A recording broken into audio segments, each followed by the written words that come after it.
Hi guys, hope you're enjoying the league. Today, I want to share the most fun build I've played so far, Reverse Chill Stormweaver. This build is super tanky, has decent DPS, and most importantly, it's insanely fast, because with Reverse Chill, you get 70% action speed, which makes your cast speed, movement speed, and basically every animation in the game feel way faster. But, I have to be honest, this build is pretty expensive. Also, this video uses an AI-generated voice, so it might not sound 100% perfect. Before we start, I want to say one thing clearly. This build is complicated. If you want to copy it, you must make sure every single requirement is correct.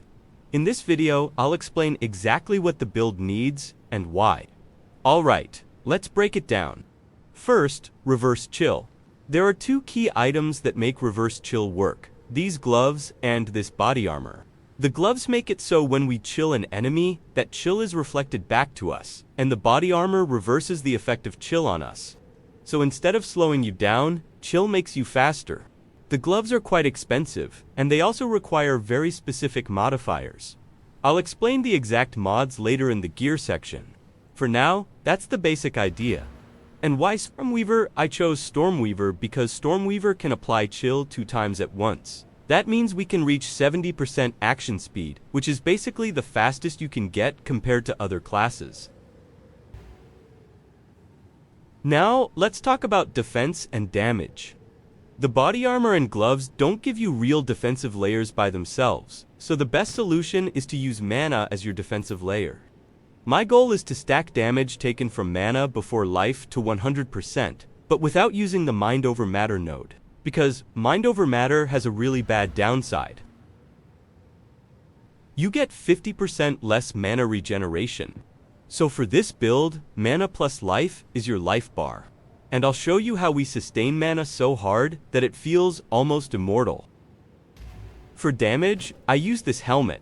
This helmet gives you more and more increased spell damage the more mana you spend recently. Let's do quick math. My cast rate is about 2 casts per second, then multiply by 70% action speed, then multiply by 4 seconds because that's what recently means in the game, then multiply by the mana cost per cast, let's say 2500 mana while mapping, then divide by 200 and multiply by 14%. That comes out to roughly 2400% increased spell damage. That's insane, but Indigan has a big downside. The more you cast, the more your skill cost keeps increasing, and your mana can only come back from regeneration. That means you can't rely on mana flasks, and you can't even use the well to refill mana. So we must make sure our mana regeneration is strong enough to keep up. And this is why we use this belt and elemental weakness. This belt lets you socket items as if it was gloves, and it also increases the effect of the rune by 100%. The key rune is each runic inscription from your curse skills causes you to regenerate mana per second equal to 20% of that skill's mana cost. So the more I cast my curse skill, elemental weakness, to create runic inscriptions, the more mana regeneration I get. This combo is absolutely insane. While mapping, my mana regeneration reaches about 50,000 mana per second. That's crazy. It makes you extremely tanky, and it basically solves your mana problem. And when you combine elemental weakness, the belt effect, plus Indigon, plus the body armor and gloves, you get a build that is very tanky, does good damage. Not as high as Blood Mage or Oracle, but definitely tankier. And most importantly, it has 70% action speed, which makes it insanely fun to play. Now let's go through the gear. I will share trade links for every item, so if you want to play this build, you can buy the correct items. Because if even one detail is wrong, the build might not work at all. The wand is actually pretty cheap. I bought mine for about 4 divines. What you want is as much gain extra damage as possible, plus level to all spell skills. This is important. Do not buy plus cold skills, because our damage comes from undoing. And tier 1 critical strike chance, because our crit chance is still not super high. Around 50% even with pinpoint critical. For the last suffix, it doesn't have to be cast speed or intelligence. Mana regeneration is fine, or anything, depending on your budget. On Indigan you must have increased cost of skills for each 200 total mana spent recently, and it must be 5% or lower. 4% is best, but it's expensive. You also want increased spell damage for each 200 total mana you have spent recently. Higher is better, like 14 or 15%. 2 sockets are nice, but not required. If you only have 1 socket, use a rune for increased cost efficiency. The body armor is not too expensive. Try to get 3 sockets, because it's very hard to cap resistances with only 2. Also, get one with high lightning resistance if possible. The only line we really care about is effective chill on you is reversed. 4 rings, high resistances, high mana, increased maximum mana, and high mana regeneration rate. Increased lightning damage doesn't matter. If you want better damage, I recommend increased cold damage instead. Amulet. This one is very important. You need 16% of damage taken from mana before life. Then use a mana catalyst to quality it up to 19%. Other good mods are +3 level and high mana. For rolling the damage taken from mana mod, you can re-roll it by desecrating the suffix with a Kurgle Omen. It's not guaranteed, so bring an Omen of Echo. If you miss, use an Omen of Light to remove it and try again. Gloves. This is also extremely important for the build. Your shackles must have elemental ailments other than freeze you inflict are reflected to you, and it must not have you cannot be chilled for X seconds after being chilled, and curses you inflict are reflected back to you.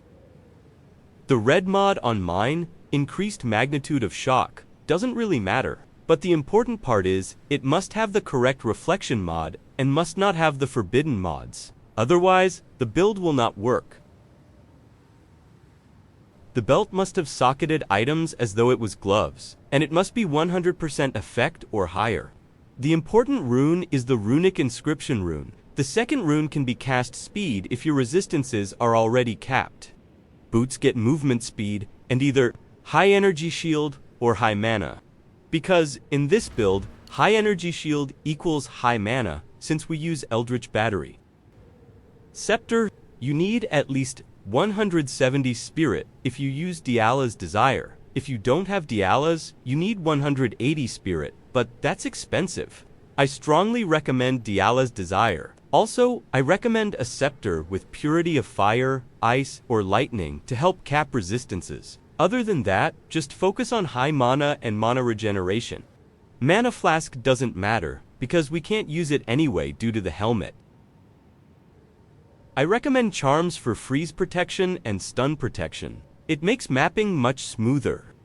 Now about the passive tree. First, jewels. You need 11% damage taken from mana before life, coming from 4% each from blue jewels plus 3% from Heart of the Well Diamond and Undying Hate. With the Kurgle mod is very strong because it makes your mana overflow from about 3,500 to around 5,300. Most importantly, you must take every passive node that gives damage taken from mana before life. Then add 20% from Ascendancy plus your jewels plus your amulet. That gives you exactly 100% damage taking from mana before life.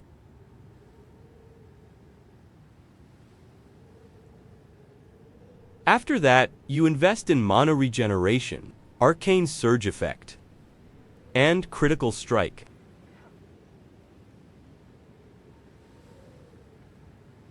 Now, skills, I'll only explain the important parts here. You can check Mobalytics for the full details. Purity of Ice.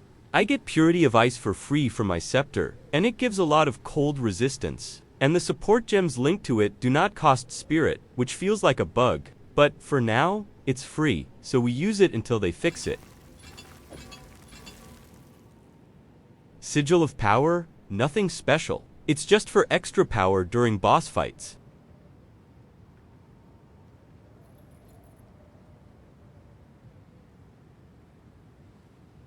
Elemental Weakness Setup. Elemental weakness is linked with undoing, so the curse can deal damage.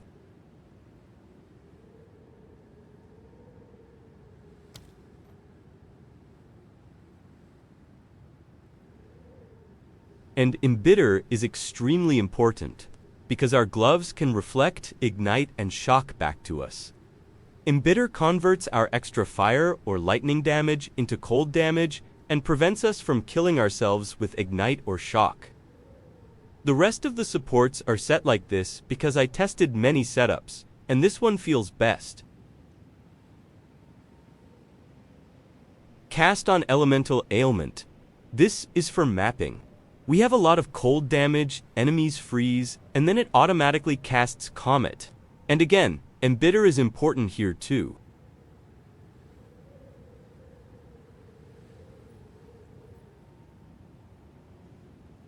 Cast on Critical. This is similar but mainly for boss fights. Bosses are much harder to freeze, so cast on Critical is more consistent.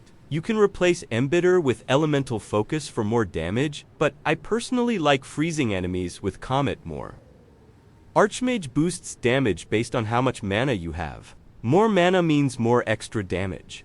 Link Lightning Mastery to increase skill level, and use Diala's Desire to boost level and quality, which also reduces spirit cost. Alright, that's basically the build. It's complicated, it has a lot of requirements, and the items are expensive. But I still wanted to share it because it's genuinely one of the most fun builds I've played. I'll leave the Path of Building link and the Mobalytics link below, and I'll also write more detailed notes there in case anything is confusing. And at the end of this video, I'll show some gameplay clips so you can see how fun it really is. That's it for today. See you in the next one. Goodbye.